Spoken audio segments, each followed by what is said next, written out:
মিরপুর থানার হত্যা মামলায় আন্তর্জাতিক অপরাধ ট্রাইব্যুনালের সাবেক প্রসিকিউটর ব্যারিস্টার তুরিন আফরোজকে গ্রেফতার দেখানোর আদেশ দিয়েছেন আদালত।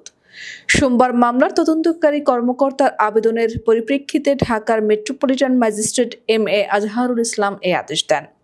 এদিন সকাল 11:30টার দিকে মাথায় হেলমেট ও বুলেট প্রুফ জ্যাকেট পরিয়ে কড়া পুলিশি নিরাপত্তায় আদালতের এজলাসে হাজির করা হয় তুরিন আফরোজকে। এরপর তাকে মিরপুর থানার হত্যা মামলায় গ্রেফতার দেখানো হয়।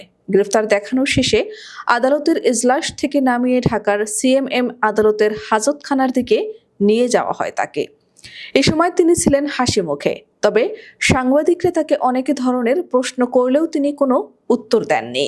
পরে তাকে হাজতখানার মধ্যে প্রবেশ করানো হয়। এর আগে গত 7 এপ্রিল রাতে উত্তরার একটি বাসায় অভিযান চালিয়ে তুরিন আফরোজকে গ্রেফতার করা হয়। বৈষম্য বিরোধী ছাত্র আন্দোলনে আব্দুল জব্বার